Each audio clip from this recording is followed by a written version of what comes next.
ಶಾಸಕಿ ಲಕ್ಷ್ಮೀ ಹೆಬ್ಬಾಳ್ಕರ್ ಅವರು ನೀತಿ ಸಂಹಿತೆಯನ್ನು ಉಲ್ಲಂಘನೆ ಮಾಡಿರ್ತಕ್ಕಂಥ ಒಂದು ಆರೋಪ ಈಗ ಕೇಳಿ ಬಂದಿದೆ. ಬೆಳಗಾವಿಯ ಹಿಂಡಲ್ಗಾ ಮತಗಟ್ಟೆ ಸಂಖ್ಯೆ 60ರಲ್ಲಿ ಈ ಘಟನೆ ನಡೆದಿದೆ. ಮತಗಟ್ಟೆ ಒಳಗೆ ಹೋಗಿ ಮತಯಾಚನೆಯನ್ನ ಶಾಸಕಿ ಹೆಬ್ಬಾಳ್ಕರ್ ಅವರು ಮಾಡಿದ್ದಾರೆ.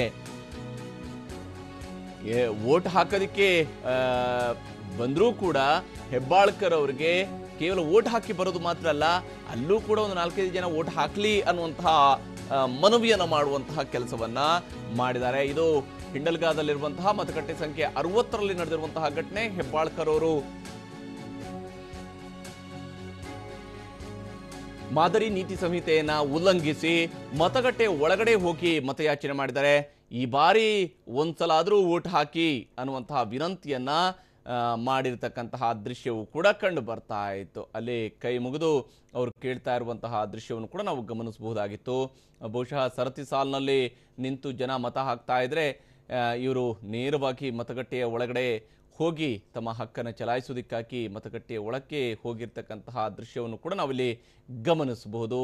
ಹಿಂಡಲ್ಗಾದ ಮತಗಟ್ಟೆ ಸಂಖ್ಯೆ 60ರಲ್ಲಿ ಒಳಕ್ಕೆ ಹೋಗಿ ಅಲ್ಲಿ ಮತಗಟ್ಟೆ ಸಿಬ್ಬಂದಿಯ ಜೊತೆಗೆ ಮಾತನಾಡ್ತಾ ಇರುವಂತಹ ದೃಶ್ಯ ಮತ್ತು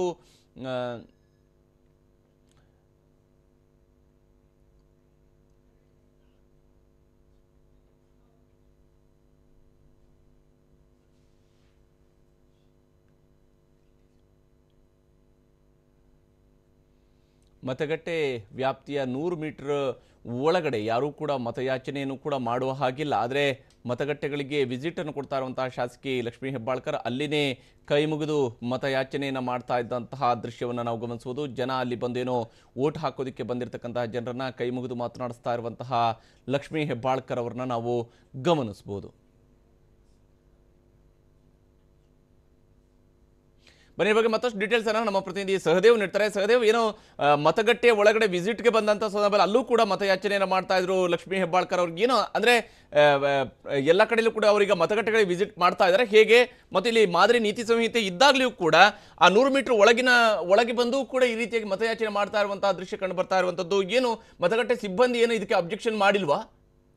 ಹೌದು ಹರಿಪ್ರಸಾದ್, ಇವತ್ತು ಬೆಳಗಾವಿಯ ಒಂದು ಹಿಂಡಲ್ಗಾದಲ್ಲಿರುವಂತಹ 60 ಮತಗಟ್ಟೆಯಲ್ಲಿ ಇವರು ಲಕ್ಷ್ಮೀ ಹೆಬ್ಬಾಳ್ಕರ್ ಮತದಾನ ಮಾಡಲು ಬರ್ತಾರೆ. ಮತದಾನ ಮಾಡುವ ಬಂದಂತಹ ಸಂದರ್ಭದಲ್ಲಿ ಮೊದಲು ತಮ್ಮದ ಒಂದು 60ರ ಮತಗಟ್ಟೆ ಸಂಖ್ಯೆ ಕೋಣೆಗೆ ಹೋಗಿ ಅಲ್ಲಿ ಮತದಾನ ಮಾಡಿ ನಂತರ ಹೊರಗೆ ಬರ್ತಾರೆ. ಹೊರ ಬಂದಂತಹ ಸಂದರ್ಭದಲ್ಲಿ ಸರದಿ ಸಾಲಿನಲ್ಲಿ ಯಾರು ನಿಂತಿರ್ತಾರೆ ಅವ್ರು ಎಲ್ಲರಿಗೂ ಕೂಡ ಕೈ ಮುಗಿದು ಇದೊಂದು ಬಾರಿ ನೋಡಿ ಅನ್ನೋ ಒಂದು ಮಾತನ್ನ ಹೇಳ್ತಾ ಮುನ್ನಡೀತಾರೆ.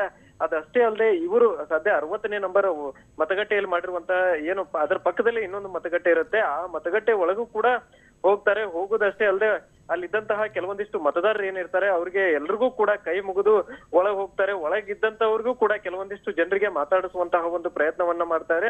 ಇದೆಲ್ಲವನ್ನು ನೋಡ್ತಾ ಇದ್ರೆ ಮಾದರಿ ನೀತಿ ಸಂಹಿತೆ ಉಲ್ಲಂಘನೆ ಆದ್ರೂ ಅಲ್ಲಿದ್ದಂತಹ ಏನು ಚುನಾವಣಾ ಸಿಬ್ಬಂದಿಗಳೇನಿದ್ರು ಎದ್ದು ನಿಂತು ಲಕ್ಷ್ಮೀ ಹೆಬ್ಬಾಳ್ಕರ್ ಅವರಿಗೆ ರೆಸ್ಪೆಕ್ಟ್ ಕೊಡುವುದನ್ನ ಮಾಡ್ತಾರೆ ಹೊರತು ಅದನ್ನ ತಡೆಯುವಂತಹ ಒಂದು ಪ್ರಯತ್ನವನ್ನ ಮಾಡೋದಿಲ್ಲ. ಇನ್ನು ಮತಗಟ್ಟೆ ಹೊರಗಡೆ ಕೂಡ ಸಾಕಷ್ಟು ಜನರು ಮತದಾರರು ಬಂದು ನಿಂತಿರ್ತಾರೆ. ಅವರ ಬಳಿಗೂ ಹೋಗಿ ಎಲ್ಲರ ಬಳಿಗೂ ಕೂಡ ಮತಯಾಚನೆ ಮಾಡ್ತಾರೆ.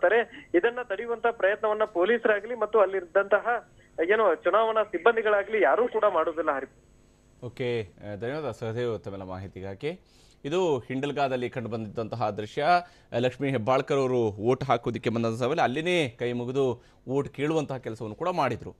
ಇನ್ನು ಯಡಿಯೂರಪ್ಪ ಅವರು ಶಿಕಾರಿಪುರದಲ್ಲಿರ್ತಕ್ಕಂತಹ ಅವರ ಮನೆಯ ಪಕ್ಕದಲ್ಲೇ ಇರತಕ್ಕಂತಹ ಮತಗಟ್ಟೆಗೆ ತೆರಳಿ ಅಲ್ಲಿ ಮತದಾನವನ್ನು ಮಾಡಿದರು, ತಮ್ಮ ಹಕ್ಕನ್ನು ಚಲಾಯಿಸಿದರು. ಅವರ ಜೊತೆಗೆ ಅವರ ಪುತ್ರ BY ರಾಘವೇಂದ್ರ ಅವರು ಕೂಡ ತೆರಳಿ ಹಕ್ಕನ್ನು ಚಲಾಯಿಸಿದರು. ವಿನಯ್ ಕುಲಕರ್ಣಿ ಅವರು ಧಾರವಾಡದಲ್ಲಿ ತಮ್ಮ ಮತವನ್ನು ಚಲಾಯಿಸಿದ್ದಾರೆ. GM ಸಿದ್ದೇಶ್ವರ ಅವರು ದಾವಣಗೆರೆಯಲ್ಲಿ ತಮ್ಮ ಹಕ್ಕನ್ನು ಚಲಾಯಿಸಿದ್ದಾರೆ. ಉಮೇಶ್ ಜಾಧವ್ ಅವರು ಚಿಂಚೋಳಿಯಲ್ಲಿ, ಅವರದು ಕಲಬುರಗಿ ಲೋಕಸಭಾ ಕ್ಷೇತ್ರದ ಅಭ್ಯರ್ಥಿಯಾಗಿದ್ದರೂ ಕೂಡ ಅವರ ಮತ ಇರುವಂಥದ್ದು ಬೀದರ್ ಲೋಕಸಭಾ ಕ್ಷೇತ್ರದ ವ್ಯಾಪ್ತಿಯಲ್ಲಿ. ಚಿಂಚೋಳಿಯಲ್ಲಿ ಉಮೇಶ್ ಜಾಧವ್ ಅವರು ಮತವನ್ನು ಚಲಾಯಿಸಿದರು. ಸುರೇಶ್ ಅಂಗಡಿ ಅವರು ಬೆಳಗಾವಿಯಲ್ಲಿ, ವೀಣಾ ಕಾಶಪ್ಪನವರು ಬಾಗಲಕೋಟೆಯ ಹುನಗುಂದದಲ್ಲಿ ಮತ್ತು ಪ್ರಹ್ಲಾದ್ ಜೋಶಿ ಅವರು ಹುಬ್ಬಳ್ಳಿಯಲ್ಲಿ ತಮ್ಮ ಹಕ್ಕನ್ನು ಚಲಾಯಿಸಿರ್ತಕ್ಕಂತಹ ದೃಶ್ಯವನ್ನು ನಾವಿಲ್ಲಿ ನೋಡ್ತಾ ಇದ್ವಿ. ಒಟ್ಟಿನಲ್ಲಿ ರಾಜ್ಯದ ಬೇರೆ ಬೇರೆ ಭಾಗಗಳಲ್ಲಿ ಈಗಾಗಲೇ ಅಭ್ಯರ್ಥಿಗಳು ಮತ್ತು ಪ್ರಮುಖ ನಾಯಕರು ತಮ್ಮ ಮತ ಚಲಾವಣೆ ಮಾಡ್ತಾ ಇದ್ದಾರೆ.